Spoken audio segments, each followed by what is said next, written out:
जय हिंद दोस्तों। आज की वीडियो दोस्तों बहुत ज्यादा इंटरेस्टिंग होने जा रही है। जिस टॉपिक आज हम डिस्कस करने वाले हैं उसका नाम है फॉर्म्स ऑफ मार्केट। यस दोस्तों, आपने सही सुना, फॉर्म्स ऑफ मार्केट जो है वो माइक्रो इकोनॉमिक के अंदर में आप लोगों को दे रखा है। दोस्तों अगर आप हमारे चैनल पर नए हैं, अभी तक आपने चैनल को सब्सक्राइब नहीं किया तो फटाफट चैनल को सब्सक्राइब करें, बेल आइकन को दबाएं ताकि कोई भी नोटिफिकेशन हो एजुकेशन जीके से रिलेटेड वो टाइम टू टाइम आप लोगों तक मिलते रहे।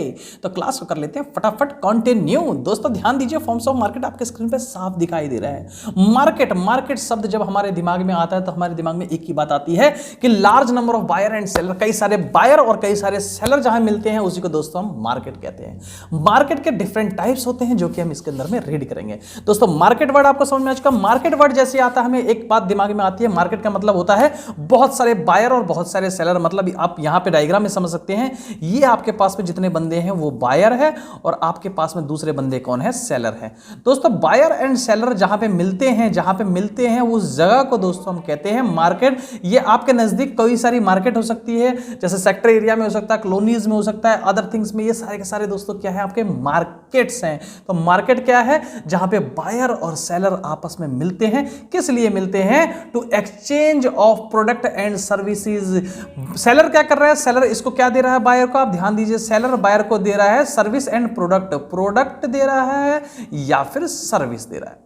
दोस्तों या तो इसको ये प्रोडक्ट देगा, कोई सामान देगा, या फिर ये इसको क्या देने वाला है, सर्विस देने वाला है। और बायर से क्या चाहता है, बायर से चाहता है इन टर्म्स ऑफ मनी, पैसा चाहता है। तो दोनों एक दूसरे को क्या कर रहे हैं दोस्तों, यस एक्सचेंज कर रहे हैं goods and services in terms of money. Money के रूप में अपने आप को गुड्स एंड सर्विसेज देने का काम कौन कर रहा है, बायर और सेलर। और ये जिस जगह पे हो रहा है उसी जगह को दोस्तों मार्केट कहते हैं। बताओ कितना सिंपल है दोस्तों।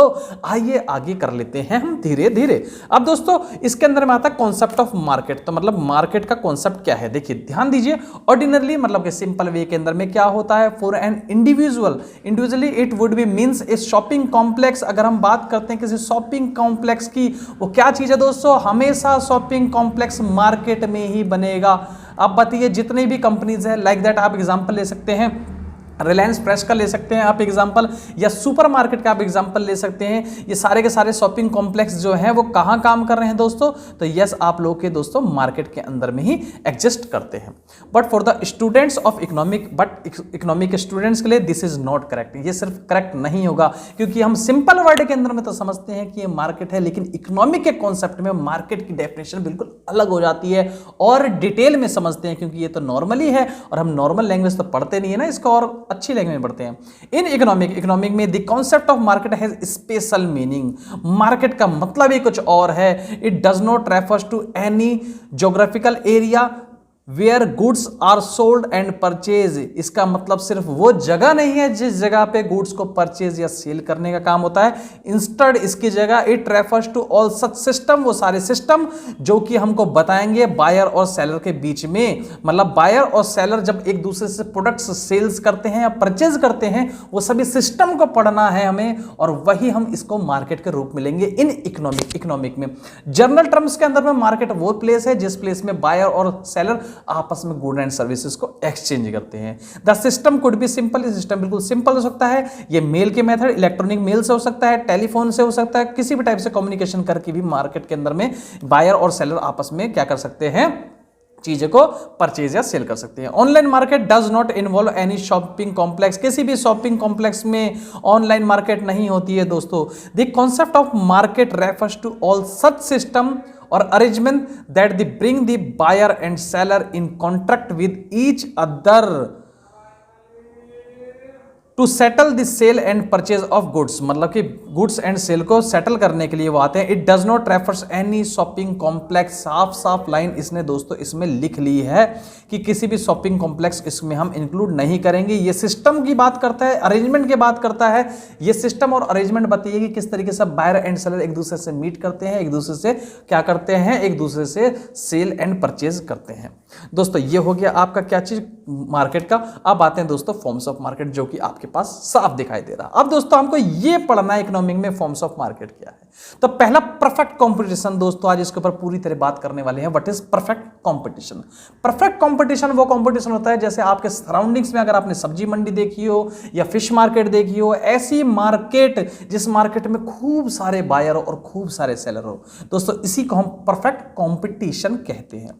तो मतलब परफेक्ट कंपटीशन की क्या डेफिनेशन होगी? Where there is a large number of buyer and seller, जहां पे बहुत सारे बायर हो और बहुत सारे सेलर हो। उनका काम क्या होता है? किसी गुड्स एंड सर्विसेज को परचेज करना।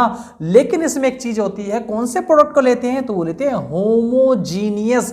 होमोजीनियस वो प्रोडक्ट होता है जो एक जैसे लगते हैं। जैसे मैं बात करता हूं व्हीट मार्केट।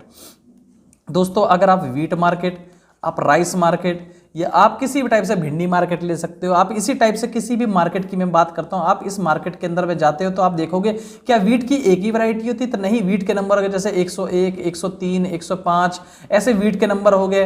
अलग अलग जगह के अलग अलग सोसाइटीज होती है। हरियाणा का हो गया, ये पंजाब का हो गया, ये पंजाब का हो गया, ये आपका किसी का जम्मू कश्मीर का हो गया, ये आपका एचपी का हो गया, आपका यूपी का हो गया।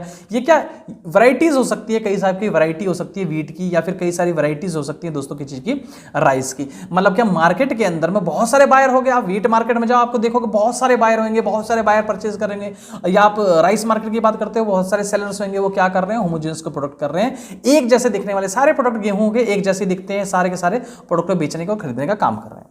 तो दोस्तों परफेक्ट कंपटीशन की डेफिनेशन पढ़ लेते हैं। Perfect competition is said to exist when there is a large number of seller and buyer of a commodity, जहां पे बहुत सारे seller and buyer हो, large number, this is the most important। यही दोस्तों इसकी की लाइन है। की लाइन क्या है दोस्तों? की लाइन इसकी यही है, large number of buyer and sellers, बहुत सारे buyer and sellers होते हैं। and no individual buyer, यहां सिर्फ एक buyer कभी नहीं होता, और no individual seller, seller भी नहीं होता है। any control over its price, और प्राइस का भी उसका कोई भी कंट्रोल नहीं होता। दोस्तों आप सब्जी मार्केट में जाओ, ये सब्जी वाला 10 रुपए केजी का आलू दे रहा है, और दूसरे सब्जी वाला जो है 12 रुपए किलो आलू दे रहा है, और तीसरा सब्जी वाला 100 रुपए किलो आलू दे रहा है। दोस्तों किसी को नहीं कहा जिस मर्जी उस प्राइस पे बेचो आप। तो आप बताओ सबसे ज्यादा किसकी बिकेगी? सबसे ज्यादा ए की बिकेगी। क्यों? क्योंकि इसके अंदर में सबसे सस्ती है, और अगर चीप एंड बेस्ट है तो भी इसकी ज्यादा बिकेगी। और हो सकता है चीप हो और बेस्ट इसकी 12 रुपए किलो तो इसकी ज्यादा बिकेगी। लेकिन 100 वाले के पास लोग नहीं जाएंगे, क्योंकि फ्री मार्केट है। मार्केट में बैठे में आपके पड़ोसी सस्ता बेच रहा है, अच्छा बेच रहा है, आपके जैसा बेच रहा है, तो आपसे क्यों लेंगे दोस्तों? तो ध्यान से देखिए, इसके अंदर में कोई भी कंट्रोल नहीं है किसी प्राइस का। Product is homogeneous. होमोजीनियस का मतलब एक जैसे दिखने वाले, लाइक दैट ट्विंस। ट्विंस बच्चे क्या होते हैं? एक जैसे दिखते हैं। बिल्कुल होमोजीनियस कैसे होते हैं? एक जैसे दिखने वाला प्रोडक्ट। एक जैसे दिखने वाला प्रोडक्ट क्या होता है? व्हीट है, व्हीट मार्केट है तो व्हीट बिक रही है। भिंडी मार्केट है, भिंडी ही बिक रही है। इसका मतलब क्या चीज है? जिस चीज की मार्केट है वही बिक रही है। आप बताओ क्या फिश मार्केट के अंदर फिश की जगह कुछ और चीज बिकती है कि नहीं? फिश के अंदर में फिश ही बिकती है, क्योंकि फिश मार्केट को किसे कहते हैं हम लोग? मच्छी मार्केट। तो मच्छी मार्केट में क्या बिक रही है दोस्तों? सिर्फ और सिर्फ मच्छी ही बिक रही है। And it's price is determined by the force of market supply and market demand. और इसके प्राइस को जो तय करेगा वो कौन तय करेगा? सप्लाई और डिमांड। मतलब क्या सप्लाई होगी, क्या डिमांड होगी। दोस्तों आपने बिल्कुल मार्केट के अंदर सब्जी मंडी में देखा होगा, अगर बारिश का मौसम है, बहुत तेज बारिश हो गई, या फिर ऐसी कोई तारीख है जैसे 7 तारीख 10 तारीख, तो उस टाइम लोगों को सैलरीज वगैरह मिलती है, तो उस सिचुएशन पे आपने देखा होगा कि डिमांड बहुत ज्यादा बढ़ जाती है, और डिमांड बढ़ने के रूप में उसके प्राइस भी बढ़ जाते हैं। मतलब उस दिन सब्जी महंगी मिलती है दोस्तों। रीजन क्या है? क्योंकि पूरा का पूरा फोर्स डिपेंड करता है सप्लाई एंड डिमांड पे। डिमांड कितनी होगी उसके हिसाब से सप्लाई कितनी। अगर पीछे सप्लाई कम आ रही है तो ऑब्वियसली बात है प्राइस इंक्रीज हो जाएंगे, क्योंकि अगर कम आलू या फिर कम कोई प्रोडक्ट ऐसा मिल रहा है तो आगे चल के उसकी क्या हो जाएगी दोस्तों? डिमांड ज्यादा हो जाएगी। तो ये प्योरली बेस करता है सप्लाई एंड डिमांड के ऊपर में। दोस्तों आई होप आपको परफेक्ट कंपटीशन समझ में आ चुका होगा। अब फीचर्स जब हम करेंगे तो इसके बारे में डिटेल स्टडी हो ही जाएगी अपने आप। तो आइए मेन फीचर्स पढ़ लेते हैं दोस्तों, जो कि बहुत इंपॉर्टेंट था। Main features of perfect competition का फीचर्स क्या है? तो बहुत इंपॉर्टेंट है, परफेक्ट कंपटीशन का क्या फीचर्स होगा। आप समझिए, पहला क्वेश्चन ही आपका गया, लार्ज नंबर ऑफ फर्म्स और सेलर। बहुत सारे फर्म्स होंगे, बहुत सारे सेलर होंगे। ऑब्वियस सी बात है दोस्तों, अगर व्हीट की मार्केट के अंदर में क्या आपने देखा है, व्हीट मार्केट में क्या एक ही बंदा बैठा होता है? तो नहीं, व्हीट की मार्केट में बहुत सारे लोग बैठे होते हैं। क्या ऐसे राइस की मार्केट में एक ही व्यक्ति बैठा होता है? तो नहीं, राइस की मार्केट में भी बहुत सारे लोग बैठे होते हैं। इट मींस क्या है? ये बता रहा है the large number of seller, बहुत सारे सेलर्स होते हैं। मतलब सारे सेलर्स क्या है? बेच रहे हैं सामान को। The number of firms selling a particular commodity is so large that any increase or decrease in supply of an particular firm hardly influence the total market supply, और वो टोटल मार्केट सप्लाई पे भी depend करता है। इसलिए जो firm होती है it is therefore said that a firms under perfect competition is a price taker. ये प्राइज लेती है, नॉट प्राइज मेकर। दोस्तों ध्यान दीजिए, प्राइज टेकर होती है। आगे कॉन्सेप्ट में आपको डिटेल में समझाऊंगा who is price taker and who is price maker, और क्यों है प्राइज टेकर और क्यों है प्राइज मेकर, ये भी बताएंगे। तो फर्स्ट ऑफ ऑल आपका पॉइंट क्लियर हो चुका, there is a large number of sellers, मतलब बहुत सारे सेलर्स होते हैं, और अगर सेलर ज्यादा होंगे तो ऑब्वियस सी बात है दोस्तों बायर भी तो ज्यादा होंगे। अगर सेलर ज्यादा है तो बायर भी ज्यादा। आप मंडी में जाओगे, आप देखोगे 20-30 बंदे खड़े हैं जो सब्जी बेच रहे हैं, तो क्या लेने वाले बंदे 20-30 है? नहीं, 200-300 लोग हैं। क्यों? क्योंकि बायर भी तो ज्यादा होंगे। तो second point, the large number of buyer, बहुत सारे बायर होते हैं। Not only in the numbers of seller, very large number of buyer is also large as well। मतलब कि इसके अंदर में जो बायर होते हैं वो भी दोस्तों बहुत ज्यादा होते हैं, मतलब ह्यूज क्वांटिटी में हमारे क्या है दोस्तों, तो वो भी हैं कौन? बायर। तो ह्यूज क्वांटिटी में बायर हैं।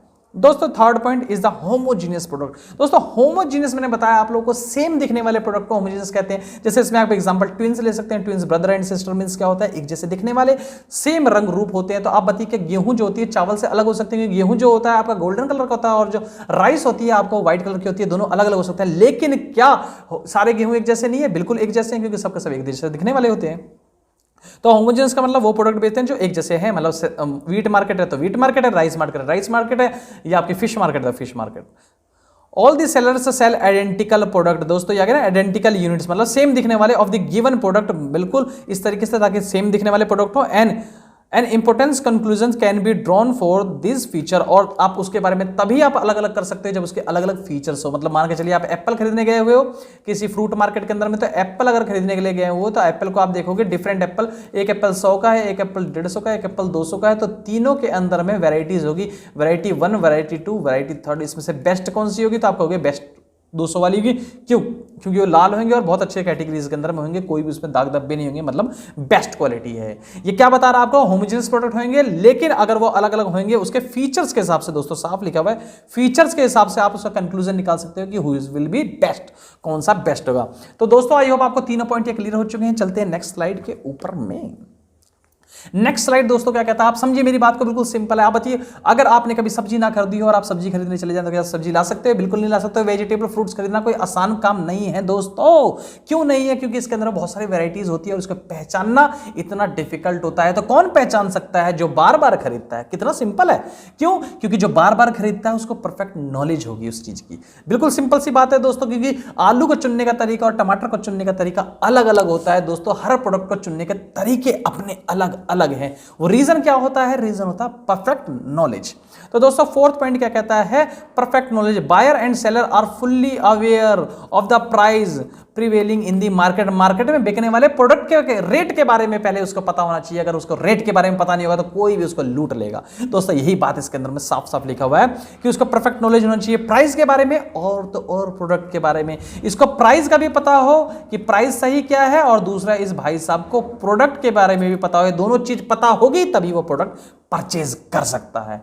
दोस्तों आते हैं फिफ्थ पॉइंट के बारे में। तो परफेक्ट नॉलेज आई होप आप लोगों को क्लियर हो चुका। Fifth point, free entry exist. आप मुझे बताओ कितना सिंपल है भाई। 10 रेडी वाले रेडी लगा के बैठे, 1 2 3 4 5 इंटू 2 हो गए भाई 10, कोई दिक्कत की बात नहीं। 10 रेडी वाले रेडी लगा के बैठे हैं। ये जो सेकंड वाला कहता है भाई मैं कल से रेडी नहीं लगाऊंगा, तो बताओ मुझे कोई पकड़ के बोलेगा ना तुझे लगाना पड़ेगा? भाई उसकी मर्जी, ना लगाए ना लगाए। इसका मतलब क्या चीज है कि वो रेडी नहीं लगाएगा। और 2 बंदे ऑलरेडी आ गए। अब देखो 2 बंदे और आ गए। तो पहले बंदे कितने थे आपके पास में? 10 थे, एक कम हो गया, 9 हो गए। अब 9 के अंदर में 2 बंदे और आ गए आपके पास, 11 रेडी वाले हो गए। अभी क्या कहते हैं सबके सब भाई हम 2 बंदे और आए कि हम भी लगाएंगे, हम भी लगाएंगे। क्या लगा लो भाई, एक रेडी लगी है साथ में एक और लगा लो आप। क्यों? क्योंकि इसके अंदर फ्री एंट्री है। आने से पहले कोई पूछता नहीं आओ भाई रेडी लगाओ, और जाने समय कोई पूछता नहीं आओ भाई चले जाओ। इसका मतलब क्या होगा? फ्री एंट्री एंड एग्जिस्ट होती है किस मार्केट के अंदर में? ऐसी मार्केट में जिसे हम ओपन मार्केट कहते हैं, जिसको हम परफेक्ट कंपटीशन कहते हैं। क्यों दोस्तों? क्योंकि परफेक्ट कंपटीशन है, परफेक्ट है। हर कोई अपने अपने रेट लेके बैठा हुआ है। रेट जायज होगा, प्रोडक्ट की क्वालिटी अच्छी होगी तो आपसे लेंगे। रेट जायज नहीं होगा, प्रोडक्ट की क्वालिटी अच्छी नहीं होगी तो आपसे नहीं लेंगे। सीधा सा कॉन्सेप्ट है इसके अंदर में। तो फ्री एंट्री एंड एग्जिस्ट आगे आपको समझ में, इसमें कोई भी रिस्ट्रिक्शंस नहीं है। कोई भी आप मुझे बात बताओ, कोई रेडी वाला कोई है जो कि जीएसटी रजिस्ट्रेशन करवा रहा है? कोई नहीं करवाता भाई मेरे। कौन सा रेडी वाला जीएसटी रजिस्ट्रेशन करवाएगा? उतना पढ़ा लिखा और समझदार नहीं हो पाता जो जीएसटी को फाइल करे। वो सिंपल सा लॉजिक है, वेजिटेबल लेगा, फ्रूट्स लेगा और वेंडिंग करेगा, उसे बेचेगा और काम खत्म उसका। दोस्तों 6 पॉइंट पे आते हैं, इसका नाम है independence and decision making and freedom for check. दोस्तों वो बिल्कुल इंडिपेंडेंट है, अपना डिसीजन खुद ले ले। अगर वो चाहता है 10 रुपए केजी आलू लेके आया, कहता ना मैं तो 100 रुपए किलो बेचूंगा, तो बेच लो भाई, हमने किसने रोका है आपको? आपकी सब्जी नहीं बिकेगी, बाकी सबकी बिक जाएगी। बिल्कुल सिंपल सा कॉन्सेप्ट है। क्या है इसके अंदर में? इंडिपेंडेंट डिसीजन, परफेक्ट कंपटीशन में आपका डिसीजन है, माल कितने मिलाओ कितने बेचो, आपकी इच्छा, हम क्या करें, आपकी सारी की सारी डिसीजन है। तो इंडिपेंडेंट डिसीजन भी दोस्तों इसके अंदर में आता। क्या कहता है? देयर इज नो एग्रीमेंट, कोई एग्रीमेंट नहीं होता सेलर और बायर के बीच में। आया, रेट पता किया। अब दोस्तों क्या आपके साथ ऐसा नहीं होता कि आपने पहले आलू खरीदे और 10 रुपए के मिले और पापा को वही आलू 8 रुपए मिल गए? बिल्कुल होता आता है ऐसा, बिल्कुल सिंपल सा लॉजिक है दोस्तों। तो समझ में आ गई बात को? कोई एग्रीमेंट नहीं होता, इसलिए रेट ऊपर नीचे फ्लैक्चुएट होते रहते हैं क्योंकि डिसीजंस उसके खुद के हैं। दोस्तों परफेक्ट मोबिलिटी, परफेक्ट मोबिलिटी का मतलब होता है कि factor of production of perfect mobility under the perfect competition factor will be move to the industry which pay the higher remuneration. दोस्तों इसके अंदर में किसी भी चीज की मोबिलिटी बहुत इजीली हो जाती है अगर ये प्रोडक्ट फैक्ट्रीज के अंदर में भी जा सकते हैं प्रोडक्शन करने के लिए। मतलब फैक्टर ऑफ जो इसके अंदर फैक्टर ऑफ प्रोडक्शन का मतलब क्या होता है? जो भी माल बनाने की चीजें होती हैं उसे दोस्तों फैक्टर ऑफ प्रोडक्शन कहते हैं। वो इजीली मूवेबल हो सकती है, इधर उधर जा सकती है। दोस्तों 8 पॉइंट जो है इसका लास्ट पॉइंट है, नो एक्स्ट्रा ट्रांसपोर्ट कॉस्ट। साफ साफ कहता है कोई भी एक्स्ट्रा खर्चा नहीं लगता इसके अंदर में। मतलब अगर आप जाते हो और जाके आलू 1 किलो लेके आते हो तो उसमें कोई खर्चा नहीं लगता, क्योंकि हर जगह आपने देखा होगा मंडी जो भी वेजिटेबल या फ्रूट्स की होती है वो लगभग जहां पे आबादी वाले क्षेत्र होते हैं उसके पास जरूर होता है। आप कहीं भी चले जाएं देश के अंदर में आपको फ्रूट्स मार्केट और वेजिटेबल मार्केट आपको दोस्तों मिलेंगे ही मिलेंगे, क्योंकि वॉकिंग डिस्टेंस पे होता है, जाते हैं लेते हैं लेके आ जाते हैं। तो क्या उसमें एक्स्ट्रा कॉस्ट लगी? तो नहीं लगी एक्स्ट्रा कॉस्ट, क्योंकि आपके घर के पास में ही है। लेकिन आप दिल्ली रहते हो और मुंबई से जाके सामान लेके आ रहे हो तो उसमें कॉस्टिंग लगेगी किसकी? ट्रांसपोर्टेशन की। दोस्तों ध्यान दीजिए, तो इसमें कोई भी एक्स्ट्रा कॉस्ट नहीं होगी। किस चीज की नहीं होगी? तो यस दोस्तों ट्रांसपोर्टेशन की नहीं होगी। और किसकी नहीं होगी? दोस्तों यहां तक ये चीजें अभी हमने होल्ड डाउन कर दिया। इसके बाद में दोस्तों अब हम जो नेक्स्ट टॉपिक पढ़ने वाले हैं वो पढ़ने वाले हैं कि प्राइस टेकर और प्राइस मेकर के बारे में पूरी डिटेल डिस्कस करेंगे कि फर्म जो है प्राइस टेकर है कि मेकर है और इंडस्ट्री जो है प्राइस टेकर है कि मेकर है। इसके बारे में और तो और दोस्तों जो आप लोग का नेक्स्ट जो टॉपिक छूट चुका है वो भी हम क्लियर करने वाले हैं। कौन कौन से? Monopoly and monopolistic competition. Class 12th और 11th में ओलिगोपोली नहीं है। अगर आप चाहेंगे कमेंट सेक्शन में बता के तो ओलिगोपोली के बारे में भी हम डिस्कशन करेंगे। दोस्तों आज हमने परफेक्ट कंपटीशन समझा। There is a large number of buyer and seller to sell the homogeneous product. किस लिए होमोजेनियस प्रोडक्ट बेच रहे हैं? क्योंकि सब एक जैसे दिखते हैं। और परफेक्ट कंपटीशन का एग्जांपल बहुत अच्छा wheat market and rice market होता है। दोस्तों आपने फर्स्ट टॉपिक जो है बहुत अच्छे तरीके से हमारे साथ क्लियर किया। सेकंड और थर्ड टॉपिक भी आप लोगों को बहुत अच्छे तरीके से विद डायग्राम क्लियर कराएंगे बहुत जल्दी। दोस्तों आप हमारे साथ पूरी वीडियो में बने रहे, इसलिए आप लोग का तहे दिल से बहुत बहुत धन्यवाद। जय हिंद, जय भारत।